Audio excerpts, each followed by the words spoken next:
The holographic projection materialized with a sharp crack of energy, transforming the United Nations General Assembly Hall into a crystalline chamber of alien magnificence. 12 representatives from the Galactic Confederation flickered into existence, their bodies composed of what seemed like living light, translucent, angular, and utterly inhuman. Jack Thompson, the recently elected President of the United States, felt the weight of humanity's future pressing against his shoulders. His military background, 17 years as a Navy SEAL, multiple deployments, and tactical command experience, had prepared him for impossible situations, but nothing could have prepared him for this moment. The lead alien diplomat, a towering crystalline being named Zorak, began to speak. Its voice resonated not through sound waves, but directly into the minds of every human present. Words formed like razor-sharp fragments of thought, cutting through language barriers and cultural differences. Inhabitants of Earth, the alien communicated, "Your civilization has reached a critical juncture. The Galactic Confederation has observed your technological progress with increasing concern. Your aggressive expansion, unregulated technological development, and potential for destructive capabilities have triggered a unanimous decision." A holographic display erupted above the assembly, showing detailed records of human technological advancements. Satellite images, quantum research papers, military development reports. Everything humanity had achieved was laid bare in excruciating detail. "You will surrender," Zorak continued, 70% of your planetary resources. This includes rare earth minerals, energy reserves, technological archives, and complete access to your research facilities. Your leadership will be restructured under galactic oversight. Resistance is mathematically improbable. The silence in the hall was absolute. Diplomats from every nation sat frozen, their faces a mixture of shock, anger, and barely contained terror. Some looked ready to capitulate, their spirits already broken by the overwhelming alien presence. But not Jack Thompson. His fingers, scarred from years of military service, tapped a subtle pattern on the podium, a coded signal to his team. Years of covert operations had taught him that information was the most critical weapon in any conflict. Maria Rodriguez, the chief scientific advisor seated 2 rows behind him, caught the signal. Her eyes, sharp and calculating, began processing the implications. She had spent the last decade developing quantum communication technologies that were considered impossible by most of her peers. "The Confederation gives you 30 solar cycles to prepare for complete integration," Zorak announced. "Non-compliance will result in immediate planetary quarantine and potential sterilization." A ripple of murmurs swept through the assembly. Planetary sterilization, a clinical term that meant total annihilation of all life on Earth. Jack stood up, his 6'2" frame cutting an imposing silhouette against the alien projection. "And if we refuse?" he asked, his voice steady and clear. Zorak's crystalline form seemed to shimmer with what could only be described as amusement. "Refusal is not a calculable outcome. Your species lacks the technological capacity to resist. We have evaluated every potential human response. Your options are submission or extinction." What the alien didn't know was that humanity had been preparing for this moment far longer than anyone imagined. Underground research facilities, classified technology development programs, and a global network of scientists and military strategists had been working in absolute secrecy. Maria Rodriguez caught Jack's eye. A slight nod passed between them. A communication more powerful than any alien telepathic projection. They both understood that this was not just a diplomatic meeting. This was the moment that would define human existence. The holographic transmission began to fade, leaving behind a sense of cold, calculated certainty. The alien representatives believed they were delivering an unquestionable ultimatum to a primitive species. They were wrong. Humanity was about to show the galaxy what true resilience looked like. As the last fragments of the alien projection dissolved, Jack Thompson turned to the assembled world leaders. "We're not going anywhere," he said simply. "And we're certainly not surrendering." The real battle was just beginning. The secure underground facility beneath Colorado's mountain range hummed with nervous energy. Banks of computer screens flickered with data streams, holographic projections dancing between workstations where the world's most brilliant minds were gathered. Emily Rodriguez stood at the center of the storm, her green eyes scanning the room with a predator's intensity. She wasn't just a quantum physicist, she was the architect of humanity's most advanced technological defense systems. Beside her, Colonel Michael Harris reviewed tactical displays, his weathered hands moving with the precision of a surgeon. "We have exactly 29 solar cycles," Emily announced, her voice cutting through the ambient noise. 29 cycles to prove to the Galactic Confederation that we are not some primitive species waiting to be conquered. The room fell silent. Representatives from every major technological and military organization sat around the circular conference table. NASA engineers sat shoulder to shoulder with defense contractors. Silicon Valley innovators stood next to military strategists. The old boundaries had dissolved. Humanity was now a single organism fighting for survival. Dr. David Chen, head of advanced quantum research at Stanford, pulled up a series of complex diagrams. "Our initial analysis of the alien communication transmission reveals something extraordinary," he explained. "Their technological infrastructure, for all its apparent complexity, has fundamental vulnerabilities." A holographic model of the alien communication network expanded between them. Intricate lines of quantum entanglement showed what looked like a perfect system. But Emily and her team saw the cracks. "They believe their network is impenetrable," Emily said, her fingers dancing across a holographic interface. "But every system has a weakness, and we're going to find it."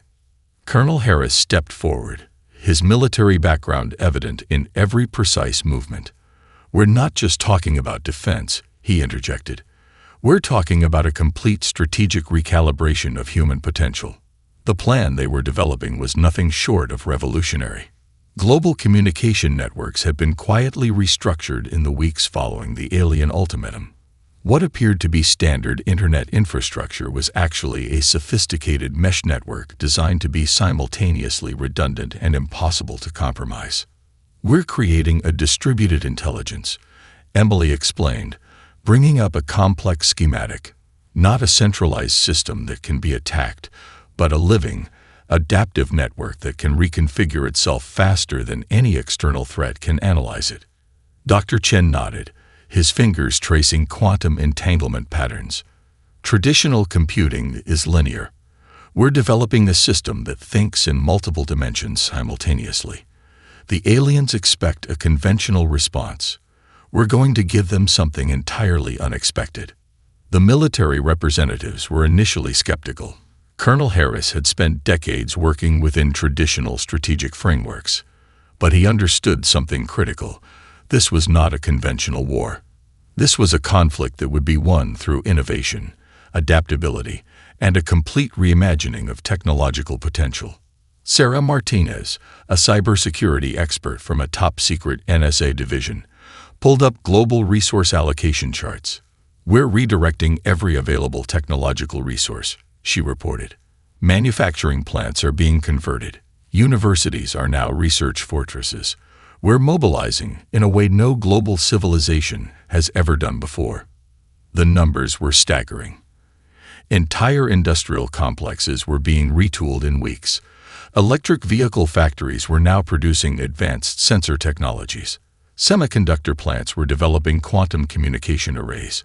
The global economy had transformed from a competitive system to a unified human defense mechanism. "The Confederation believes they're dealing with separate nation-states," Colonel Harris remarked, a hint of a smile crossing his weathered face. "They don't understand that we stopped thinking like separate countries the moment they issued their ultimatum." Emily Rodriguez walked to a massive holographic display showing global technological readiness. Every continent was color-coded, showing research progress, industrial conversion rates, and technological development speeds. The display pulsed with an almost living energy. "We're not just preparing a defense," she said quietly. We're preparing to show them exactly what humanity is capable of. Dr. Chen brought up a series of quantum algorithms that seem to defy traditional computational logic. Our research suggests we can develop communication systems that operate outside known physical constraints, he explained. Quantum entanglement taken to its absolute limit. The room was filled with a sense of electric possibility. These were not just scientists and military strategists. They were the vanguard of human potential, rewriting the rules of technological engagement. Colonel Harris looked around the room. Military personnel, scientists, engineers, each represented a different facet of human capability. The Confederation thinks they're dealing with a primitive species, he said. They're about to learn the most important lesson in galactic history. Emily Rodriguez nodded, her eyes reflecting a combination of scientific curiosity and absolute determination. Humanity was no longer just defending itself. It was preparing to fundamentally change the rules of existence. The countdown had begun. 29 solar cycles to prove that humanity was not just another species to be conquered, but a force that would reshape the very understanding of technological potential. Outside the mountain facility, the world continued its preparations. Every human was now part of something larger, a global response that would echo through the stars. The real war was just beginning. The Nevada Research Facility looked like nothing more than a standard government complex from the outside. Beneath its unassuming exterior, humanity was rewriting the laws of technological possibility. Emily Rodriguez stood in the central laboratory, surrounded by a team of engineers and researchers who had been working around the clock. Holographic displays danced with complex quantum algorithms, each projection representing months of intense research compressed into days of frantic innovation. We're not just developing defensive technology, she announced to her team. We're creating a completely new paradigm of technological engagement. Dr. Marcus Wong, a quantum computing specialist, brought up a series of intricate diagrams. Nanoscale circuits formed patterns that seemed to defy traditional understanding of computational logic. These weren't just computer chips. They were living, adaptive systems that could think, learn, and reconfigure themselves faster than any known technological infrastructure. Traditional computing is linear, Marcus explained, his fingers tracing the holographic schematics. We're developing systems that don't just process information. They anticipate, adapt, and evolve in real time. The nanoswarm technology represented humanity's most ambitious technological leap. Microscopic machines that could communicate, coordinate, and transform themselves with unprecedented speed and complexity. Each nano-unit was essentially a tiny computer with the ability to link with others, creating vast networks of adaptive intelligence. Colonel Michael Harris watched from the side, his military background giving him a unique perspective. He understood that this wasn't just about technological development. This was about creating a completely new form of strategic defense. Sarah Martinez, the cybersecurity expert, had been working on quantum encryption methods that would make human communication networks virtually invisible. The Confederation believes they can track and intercept our communications, she said, bringing up a complex encryption model. We're going to prove them wrong. The encryption system they were developing wasn't just about hiding information. It was about creating communication channels that existed in multiple quantum states simultaneously. Messages that could exist and not exist, that could be transmitted and intercepted without ever being truly revealed. In another section of the facility, aerospace engineers were developing a new generation of spacecraft. These weren't traditional rockets or space vessels. They were adaptive platforms that could reconfigure themselves based on environmental conditions, mission parameters, and potential threats. We're moving beyond mechanical engineering, explained Jennifer Roberts, the lead spacecraft design engineer. We're creating living systems that can think, adapt, and respond faster than any predetermined design could allow. The global research effort had transformed every aspect of human technological development. Universities that once competed were now working in perfect synchronization. Private tech companies had set aside competitive interests, in favor of a unified human response. Dr. Wong pulled up a series of simulations showing the nanoswarm technology in action. In one demonstration, a swarm of microscopic machines transformed from a communication network to a defensive barrier, to a precision manufacturing platform, all within milliseconds. The aliens expect us to fight using their understanding of technology, Emily said, her voice cutting through the ambient noise of the laboratory. We're going to show them that human innovation doesn't follow their rules. Colonel Harris understood the deeper implications. This wasn't just about developing new technologies. This was about fundamentally changing how technology could be conceived, developed, and deployed. The research facility buzzed with an energy that went beyond scientific curiosity. Every person present understood they were part of something historic. Humanity was not just preparing a defense. They were rewriting the fundamental understanding of technological potential. Outside the facility, the world continued its transformation. Manufacturing plants that once produced consumer goods now churned out advanced sensor arrays and quantum communication devices. Universities had become research fortresses. Every sector of human society was now focused on a single goal, proving that humanity was not a species to be conquered. 27 solar cycles, Emily muttered, looking at a countdown timer. 27 cycles to show the galaxy what we're truly capable of. The nano-swarm simulations continued to dance across the holographic displays. Each projection was a testament to human ingenuity, a promise of the technological revolution that was about to reshape galactic understanding. Humanity was preparing for war. But this would be a war fought with intelligence, innovation, and a technological approach that would completely redefine the concept of conflict. The void of deep space erupted with silent violence as the Galactic Confederation fleet emerged from quantum transit.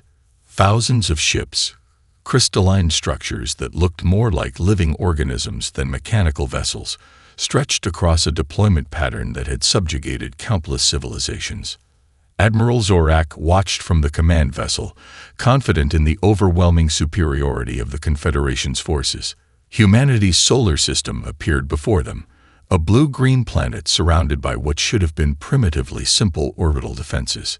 Initiate standard pacification protocol, Zorak communicated to the fleet commanders. The words reverberated through quantum communication channels, a signal that had spelled doom for hundreds of developing civilizations. What happened next was nothing like their predictive models. The first wave of Confederation ships suddenly found themselves surrounded by what appeared to be nothing. Empty space.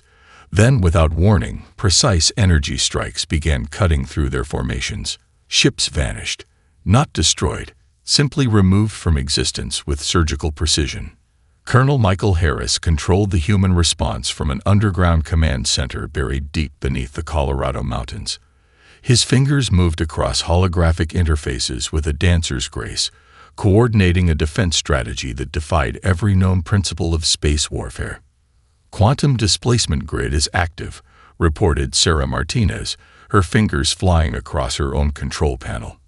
Adaptive camouflage at maximum efficiency. The human ships were not traditional vessels. They were living networks of quantum-entangled systems that could exist in multiple states simultaneously. Where a Confederation ship expected to find a target, there was nothing. Where it least expected an attack, destruction would materialize instantly. Emily Rodriguez watched the battle unfold, her quantum algorithms providing real-time tactical adjustments. They're fighting a war based on historical data, she muttered. We're fighting a war that rewrites the definition of conflict. Confederation ship after ship found itself trapped in impossible scenarios. Navigation systems went dark. Communication networks collapsed. Weapons systems turned against their own vessels as quantum infiltration algorithms stripped away their defensive capabilities. Admiral Zorak's confidence began to crack. The predictive models, thousands of years of galactic conflict analysis, showed no possible scenario for this type of resistance.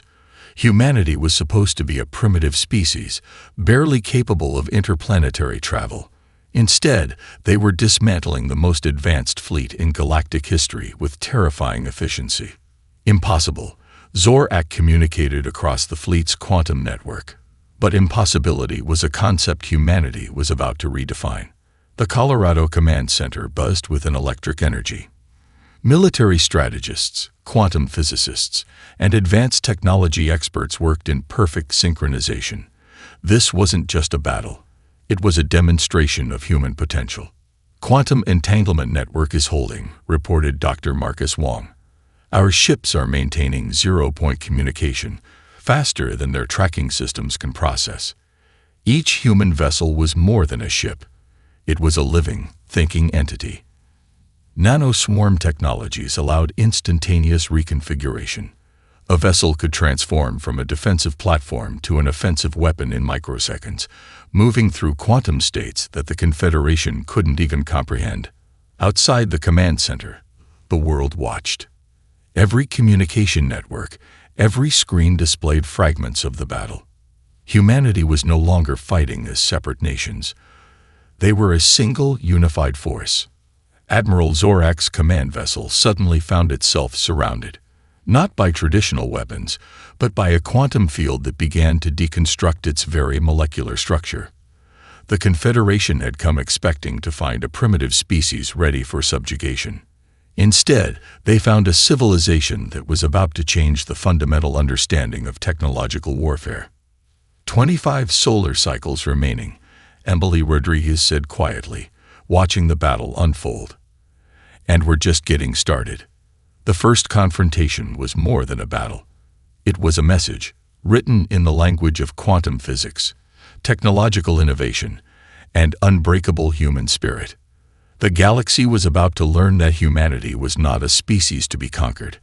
They were a force of nature that would rewrite the rules of existence.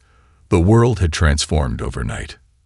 Universities that once competed for research grants now operated as a unified global network. Manufacturing plants across continents had been completely retooled, their assembly lines now producing technologies that would have seemed like science fiction mere weeks ago. In Silicon Valley, tech campuses became round-the-clock research fortresses. Companies that had once battled for market supremacy now shared resources, technologies, and human capital with a single purpose. The old economic models had dissolved, replaced by a global human response that defied every previous understanding of collective action. Emily Rodriguez stood before a massive global coordination meeting, her presentation revealing the depth of human mobilization. Holographic displays showed real-time resource allocation, technological development progress, and strategic preparedness across every continent. "We are no longer separate nations," she announced, her voice carrying the weight of humanity's collective determination. "We are a single organism, preparing to defend our existence." The numbers were staggering. Entire industries had been repurposed in weeks. Automotive factories now produced advanced sensor arrays. Pharmaceutical research facilities were developing quantum communication technologies. Agricultural networks had been restructured to maximize resource efficiency and support the global defense effort. Colonel Michael Harris reviewed deployment strategies with a team of international military leaders. The old boundaries of national military had disappeared. American special forces worked alongside Chinese quantum researchers. Russian aerospace engineers collaborated with Brazilian communication specialists. Every human resource was now part of a unified defense mechanism. Dr. Marcus Wong demonstrated the latest quantum communication breakthrough. Traditional communication networks are vulnerable, he explained to the assembled global leaders. We're developing a communication system that exists in multiple quantum states simultaneously. Information that can be transmitted and received without ever truly existing in a way that can be intercepted. The global education system had been completely restructured. Universities worldwide now offered accelerated programs in quantum physics, advanced engineering, and strategic defense technologies. Students who would have once pursued traditional career paths were now at the forefront of humanity's technological revolution. Sarah Martinez, the cybersecurity expert, brought up a global network map. "We've created a distributed intelligence network," she explained. "Not a centralized system that can be attacked, but a living, adaptive infrastructure that can reconfigure itself faster than any external threat can analyze it. Manufacturing plants worked around the clock. What appeared to be standard production lines were actually sophisticated research and development centers. Every product, every technological component was now part of the global defense strategy. 23 solar cycles, Emily muttered, looking at the countdown timer. 23 cycles to prove our existence. The medical research community had also been transformed. Hospitals and research facilities were developing advanced technologies that could enhance human capabilities. Neural interface technologies, advanced biotechnology, quantum-enhanced medical diagnostics. Every field was being pushed to its absolute limit. Global communication networks displayed a unified message. Every screen, every display showed fragments of humanity's preparation. News networks, social media platforms, educational channels, all were now part of a coordinated information strategy. Colonel Harris understood the deeper implications. This wasn't just about developing technologies or preparing a defense. This was about fundamentally changing how humanity understood its own potential. In space research facilities, a new generation of spacecraft was taking shape. These were not traditional rockets or space vessels. They were adaptive platforms that could reconfigure themselves based on environmental conditions, mission parameters, and potential threats. The global economic system had been completely restructured. Resources were now allocated based on collective human needs rather than individual or national interests. Every sector of human society was focused on a single goal, proving that humanity was not a species to be conquered. Emily Rodriguez looked out over the Global Coordination Center. Researchers, military strategists, technological innovators, each represented a different facet of human capability. But together, they represented something more. They were the vanguard of human potential. "We're not just preparing a defense," she said quietly. "We're preparing to show the galaxy exactly what humanity is capable of." Outside, the world continued its transformation. Every human was now part of something larger, a global response that would echo through the stars. The real revolution was just beginning. The underground research facility beneath the Colorado mountains vibrated with an intensity that defied conventional understanding. Emily Rodriguez stood at the epicenter of humanity's most audacious technological gambit. A quantum infiltration system designed to completely dismantle the Galactic Confederation's communication infrastructure. "We're not just breaking their network," she explained to Colonel Michael Harris and the assembled team of researchers. "We're going to rewrite the fundamental rules of their technological existence." Dr. Marcus Wong brought up a holographic display that looked more like a living, breathing organism than a computational model. Quantum algorithms danced across the projection, each line of code a potential pathway of destruction for the alien communication grid. The infiltration system was unlike anything previously conceived. Traditional cyber attacks were linear, predictable.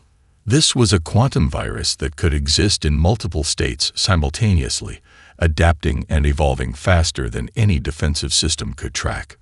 "The Confederation believes their network is impenetrable," Marcus said, his fingers moving across the holographic interface. "They've never encountered a threat that can think beyond linear computational models." Colonel Harris reviewed the mission parameters.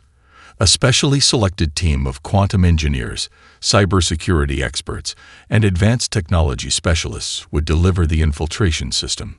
The mission was so complex, so revolutionary, that it bordered on suicidal. Sarah Martinez, the cybersecurity lead, brought up the intricate details of the alien communication network. "Their entire galactic infrastructure relies on a centralized quantum communication grid," she explained. "Every ship, every communication channel, every strategic decision flows through this single network." The human team had spent months studying intercepted Confederation communications. What appeared to be a perfect system was actually riddled with subtle vulnerabilities that the aliens couldn't even conceive existed. 21 solar cycles, Emily muttered, looking at the countdown timer. 21 cycles to prove our existence. The infiltration team was a carefully selected group of the world's most brilliant minds. They weren't traditional soldiers or spies. They were technological warriors, each one capable of thinking beyond conventional computational limitations. Deep in the facility, a quantum communication chamber had been constructed. It was less a room and more a living computational environment. Quantum processors that could process information in ways that defied traditional understanding of physics hummed with potential energy. Colonel Harris understood the deeper implications of the mission. This wasn't just about defending humanity. This was about fundamentally challenging the galactic status quo. The Confederation believes they can control emerging civilizations, he said to Emily. We're going to show them that humanity doesn't follow anyone's rules but our own. The mission would be delivered through a series of quantum-entangled communication probes. Devices so advanced they could essentially exist and not exist simultaneously, capable of penetrating the most secure communication networks in the galaxy. Dr. Wong pulled up the final simulation. The quantum virus would do more than just disable the Confederation's communication grid. It would deconstruct their entire technological infrastructure from within, revealing vulnerabilities they couldn't even comprehend. This is more than an attack, Emily explained. This is a complete reimagining of technological warfare. The team worked with a synchronicity that defied traditional understanding of collaborative effort. Researchers from different disciplines moved together like a single organism, each understanding their role in the larger strategy. Sarah Martinez made final adjustments to the quantum encryption protocols. They won't just fail to detect our infiltration, she said. They won't even understand that they've been compromised. Colonel Harris reviewed the final mission parameters. A small team would deliver the infiltration system, using quantum displacement technologies that would make them essentially undetectable. They would be ghosts moving through the Confederation's most secure systems.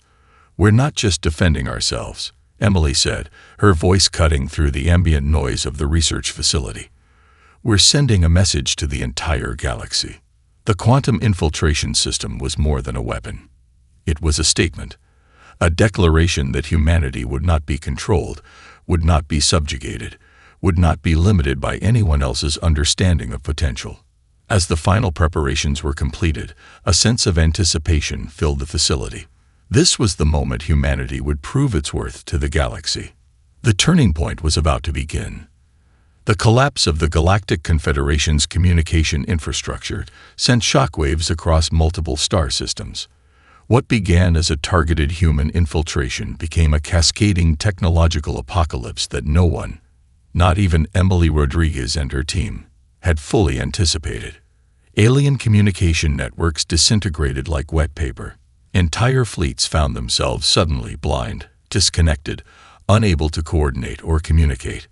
The vast, seemingly invincible Confederation began to fracture in ways that defied their most catastrophic contingency models. It's not just a breakdown, Dr. Marcus Wong observed from the underground command center. We've essentially exposed the fundamental weaknesses in their entire technological paradigm. Diplomatic channels that had remained closed for millennia began to crack open. Subjugated species, civilizations that had endured centuries of Confederation oppression, watched in stunned silence as the supposedly primitive humans demonstrated a level of technological innovation that challenged everything they understood about galactic power structures. Colonel Michael Harris reviewed the rapidly changing galactic map. Confederation territories that had been stable for thousands of years were now in complete disarray. Quarantine zones were collapsing.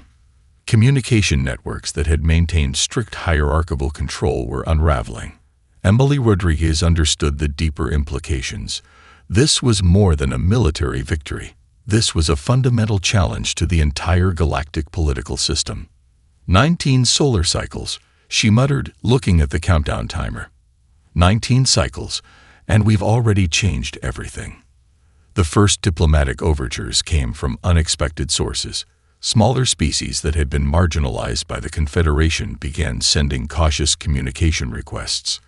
These were civilizations that had been technologically suppressed, their development intentionally limited by the Confederation's strict control mechanisms. Sarah Martinez managed the incoming communications, her cybersecurity expertise ensuring that each interaction was carefully monitored and analyzed. "They're not just seeking alliance," she reported. "They're looking for liberation." Confederation leadership found themselves in an unprecedented situation. Their communication networks, the varied backbone of their technological and political supremacy, had been completely dismantled by a species they had considered primitive and inconsequential. Emergency sessions were called across Confederation territories. Diplomatic channels that had remained unchanged for centuries were now in complete chaos. The rigid hierarchical structure that had controlled galactic politics for millennia was crumbling. Dr. Wong brought up a series of analytical projections. "Our infiltration didn't just disable their systems," he explained. "We've exposed fundamental technological vulnerabilities that existed across their entire infrastructure." The human team watched as Confederation territories began to fragment. Planets that had been under strict Confederation control for centuries were now experiencing unprecedented levels of technological and political independence. "We didn't just fight a war," Colonel Harris observed. "We triggered a galactic revolution." Diplomatic channels from various Confederation territories began to flood the human communication networks. Some were hostile, demanding explanations. Others were tentative, seeking understanding. A few were surprisingly open, recognizing that the old system had been fundamentally broken. Emily Rodriguez understood that humanity had become more than just a defensive force. They were now a catalyst for fundamental galactic change. The technological infiltration had revealed something profound. The Confederation's seemingly advanced infrastructure was built on a foundation of systematic oppression. Their communication networks, their political structures, their entire civilization was essentially a complex mechanism of control. "We've done more than defend ourselves," Emily told the assembled team. "We've shown the galaxy that technological supremacy isn't about control. It's about potential." Smaller species began to reach out, sharing stories of Confederation oppression. Technological archives that had been locked away for centuries were now being opened. The human infiltration had not just disabled a communication network, it had torn down an entire system of galactic control. Colonel Harris reviewed the strategic implications. "This is bigger than any single conflict," he said. "We've changed the fundamental understanding of technological potential." The Confederation leadership was in complete disarray. Their most secure communication channels had been compromised.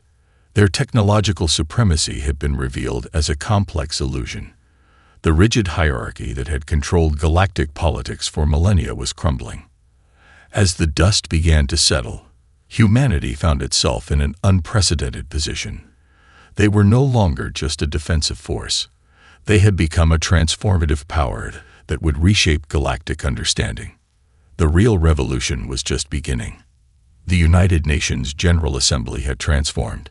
No longer just a gathering of earthbound diplomats, it was now the focal point of a galactic negotiation that would redefine interstellar civilization. Emily Rodriguez stood at the center of the massive chamber, her presentation revealing the full extent of humanity's technological and philosophical revolution. Holographic displays surrounded her, showing the intricate web of changes that had rippled across multiple star systems in the wake of the Confederation's collapse. "We are not conquerors," she began, her voice carrying the weight of humanity's collective experience. "We are catalysts for a new understanding of potential." Representatives from dozens of alien civilizations watched with a mixture of fear, respect, and cautious hope. Some were species that had been oppressed for millennia. Others were technological powers that had been constrained by the Confederation's rigid control mechanisms. Colonel Michael Harris stood beside her, a living testament to humanity's dual nature, capable of extraordinary violence, but also of unprecedented diplomacy. The military strategist had become as much a diplomat as a warrior. "The old system was built on control," Emily continued. "Our proposal is built on potential. Every civilization has the right to develop, to grow, to explore its own path." The proposed galactic framework was revolutionary. Instead of a hierarchical structure that suppressed emerging civilizations, the new system would create open channels of technological and cultural exchange. Research networks, communication platforms, and collaborative development programs would replace the Confederation's oppressive control mechanisms. Dr. Marcus Wong presented the technological foundations of the new system: quantum communication networks that prioritize transparency and collaborative development, open-source technological archives that would allow every participating civilization to benefit from collective knowledge. Sarah Martinez demonstrated the cybersecurity protocols that would prevent any single civilization from gaining absolute control. Distributed systems that were adaptive, transparent, and fundamentally democratic. 17 solar cycles, Emily muttered, looking at the final countdown timer. 17 cycles, and we've rewritten the rules of galactic civilization. The representatives from previously subjugated species were the most vocal supporters. They shared stories of technological suppression, of development intentionally limited by the Confederation's control mechanisms. Humanity had not just defeated a political system, they had exposed and dismantled a method of systematic oppression. Colonel Harris understood the deeper implications. This was more than a diplomatic negotiation. This was a fundamental reimagining of how civilizations could interact. We're not offering a human-centric model, he explained to the assembled representatives. We're offering a model of mutual potential. Every civilization has something unique to contribute. The technological demonstrations were breathtaking. Quantum communication systems that could translate not just languages, but entire cultural contexts. Collaborative research platforms that could accelerate technological development across multiple species simultaneously. Emily Rodriguez brought up the final proposal: a galactic charter that enshrined the right of every civilization to develop, to explore, to grow. No more suppression, no more forced limitations. A true marketplace of ideas and potential. The alien representatives began to understand something profound. Humanity was not offering conquest. They were offering partnership, a fundamentally different approach to galactic civilization. Dr. Wong demonstrated collaborative research platforms that would allow instantaneous knowledge sharing. Technologies that could accelerate development for every participating civilization. No more hoarded knowledge. No more technological monopolies. The proposed system was essentially the opposite of the Confederation's control mechanisms. Open, transparent, focused on mutual growth rather than hierarchical suppression. We've learned that true strength comes from collaboration, Emily said, her voice cutting through the chamber, not from control. Diplomatic channels that had been closed for millennia began to open. Species that had been isolated, suppressed, were now being invited into a collaborative framework. The rigid boundaries that had defined galactic civilization were dissolving. Colonel Harris reviewed the strategic implications. This was more than a diplomatic victory. This was a fundamental transformation of how civilizations could interact. As the final negotiations concluded, humanity found itself in an unprecedented position. They were not conquerors. They were not rulers. They were facilitators of a new understanding of potential. The last moments of the countdown arrived. 17 solar cycles that had changed everything. The real journey was just beginning. A new galactic order had been born.